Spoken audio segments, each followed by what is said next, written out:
happening in your case, Stephen. So why don't you Yeah. give a little intro, because you'll do a much better Yeah. job than we will, and then we want I to don't know jump. about Oh, that. no. You guys seem good. You seem Trust me. like pros. Let's see Yeah, what sure. I'd be delighted to. So, yeah, I'm just to give some context. I'm 32 years old now, believe it or not, and I started this whole game of the internet world when I was in my very early 20s. Like a lot of people listening, I was trying to figure out, still am trying to figure out what I'm going to be when I grow up, right?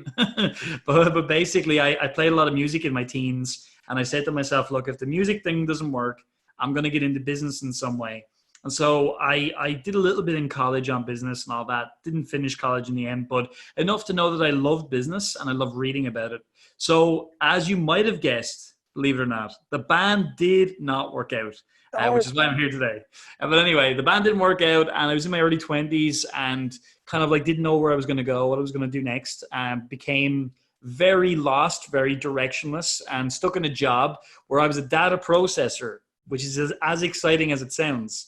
I just typed forms into a computer all day, incredibly boring, but, started Googling around, right? How to become an entrepreneur, how to make money online, blah, blah, blah, blah, blah.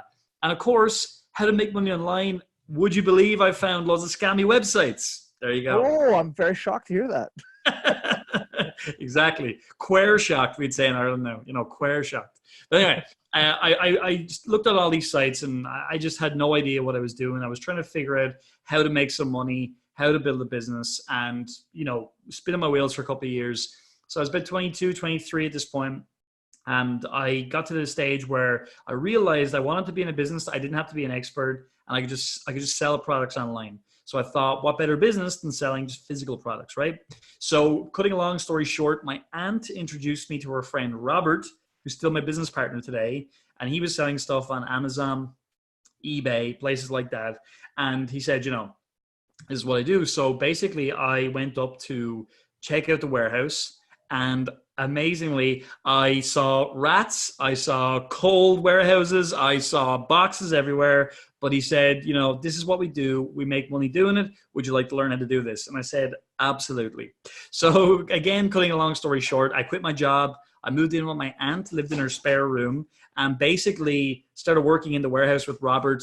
And at the time, he had 2 warehouses, about 8 or 9 staff, and they were selling all these products. And so I started learning on the job, as we do, while still reading my business books, like I mentioned earlier on. And that's important because as I was seeing this real business happening, real products being sold to real people, I started seeing all these problems with the business. It wasn't been run very well, which Robert would admit now, lots of issues like that. And so basically what I said to him was, look, I think I can add some of this theory stuff in with your practical stuff, and I think together we can build something really cool.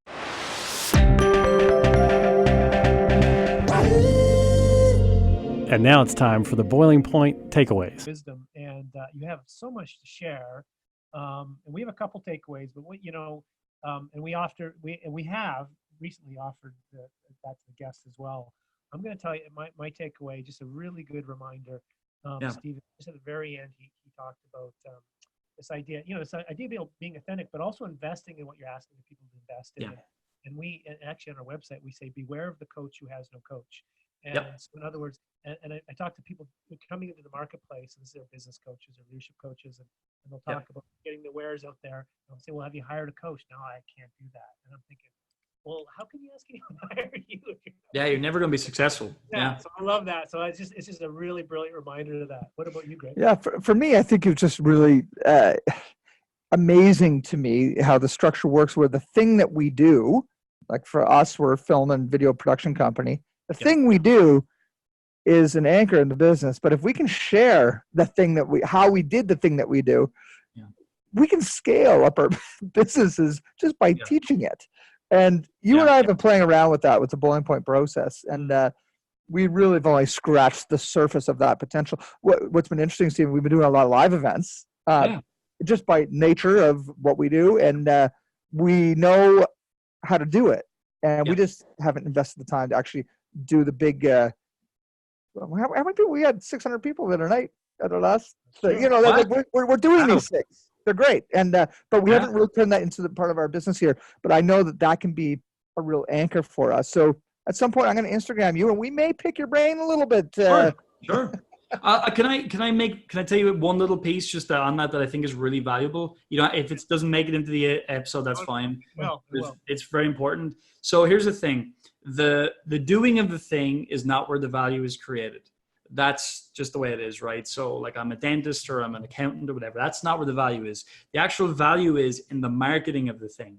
So that's sort of step one, where you make your first income leap, which is what we're talking about today. So you realize, wow, if I actually become a better marketer of film and TV services, if I become a better marketer of that, teaching that process, if I can create an opportunity for people to utilize those skills to increase their income, i.e. take our business, put it into a box and market that, that's a huge income leap. And then the bigger income leap, again, then is to understand I'm just in the marketing game, full stop.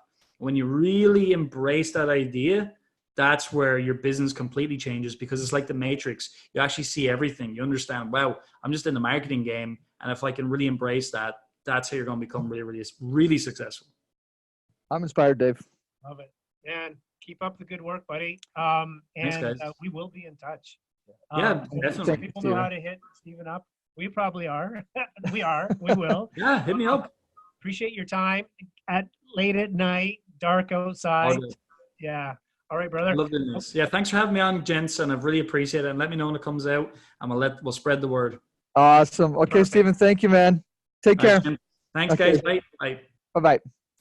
And thanks to our friend Courtney Blair, a previous guest on the Bowling Point, for making that introduction, Dave. Yeah, she's got what a fascinating guy. I had to hold up the mic at the very end. I like how we've been like battling with our mics throughout this whole thing. Okay. But that is one interesting cat that we could learn a lot from. So we got to run. Yep. But we'll see you next week, Dave. For sure. All right. See you later. Bye. Thanks for checking out this episode of Boiling Point. Thanks for listening, and remember, keep that pot boiling.